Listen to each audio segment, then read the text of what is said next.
तब थोड़ा सा सुनिए। भगवान श्री राम जी कहते थोड़े में सब हो जाए, तो मैं भी थोड़ा सा बुझा कहता था। नंबर 1 खोपड़िया कान खोलकर सुनेंगे, भक्ति के सब भाव से पूर्ण जो होते हैं, मैं उस पर पसंद होता था। तो भक्ति के सभी भाव कैसे होते हैं? तो नंबर 1 प्रथम भगत सत्संग संग। दूसरा भक्ति का भाव क्या है? भगवान की कथा संत सदगुरु के मुखारविंद से श्रवण करना। क्या देखेंगे? एक केवल पॉइंट बना करने का। नंबर 3 मान अहंकार को छोड़ करके सदगुरु के चरण कमलों की भक्ति करके। एक बात देखिए,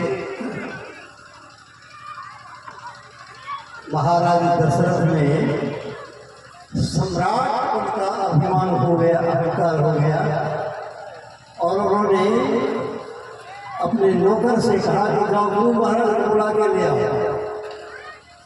तो गुरु महाराज को बुला के ले आओ। अहंकार में पड़ करके जब बुलावा भेजा गया तो क्या हुआ? अयोध्या में क्या हुआ? काम आ गया, क्रोध आ गया, लोभ आ गया, और उसका परिणाम क्या हुआ? राम, लक्ष्मण और सीता तीनों वन को चले। अभिमान के साथ गुरु की भक्ति करने से राम, लक्ष्मण, भरत, राम ब्रह्मज्ञान, लक्ष्मण है अध्यात्म सत्ताधीन का ज्ञान, और भक्ति का मान, सीता का मान होता है भक्ति। यदि अभिमान के साथ हम भक्ति करते हैं तो भक्ति में चले जाते हैं। जीव, ब्रह्म और प्रकृति सब चले जाते हैं। उसके बाद बचता क्या है? उसके बाद तो विकृति ही बच जाती है। और जिस विकृति का परिणाम क्या होता है? अयोध्या उजड़ गया, अयोध्या उजड़ सी गई। मान अहंकार को छोड़कर गुरु भक्ति करने का फल क्या होता है? तो भारत जी का चरित्र ऐसा है जिनके जीवन में थोड़ा भी मान अहंकार नहीं है, और वे भक्ति करते हैं मान अहंकार को छोड़कर। वे भगवान राम, लक्ष्मण और सीता का अयोध्या बना पड़ा। मान अहंकार के साथ भक्ति करने से तीनों चले जाते हैं।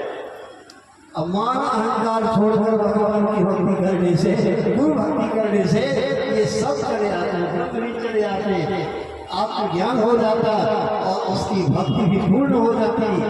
जिस भक्ति के बारे में परमात्मा कहते हैं, यही परा भक्ति प्रशस्त मार्ग धार धरि ध्यान, क्षेत्र छठ अक्षर के पार में परमात्मा के मैं ही अंतर्वृत्ति करके बदल सकते। ये चले आते। अब क्या चाहिए? चौथा भाव क्या है? चौथा 4 नंबर का भाव है कि छल कपट कपट से रहित होकर के भगवान का, परमात्मा के यश का, कीर्ति का गुणगान करें, कीर्तन करें।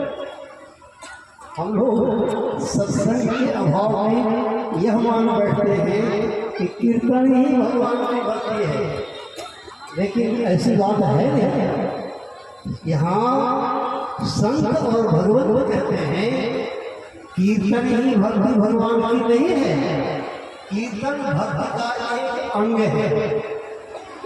कीर्तन भक्ति का अंग है। पैर ही शरीर का अंग है। आंख फूट जाए, हाथ फूट जाए, पैर भी हमारे शरीर का एक अंग है, इसलिए अंग प्रत्यक्ष कहा जाता है। तो कीर्तन भी छल कपट से रहित होकर करना, ये भक्ति का एक अंग है।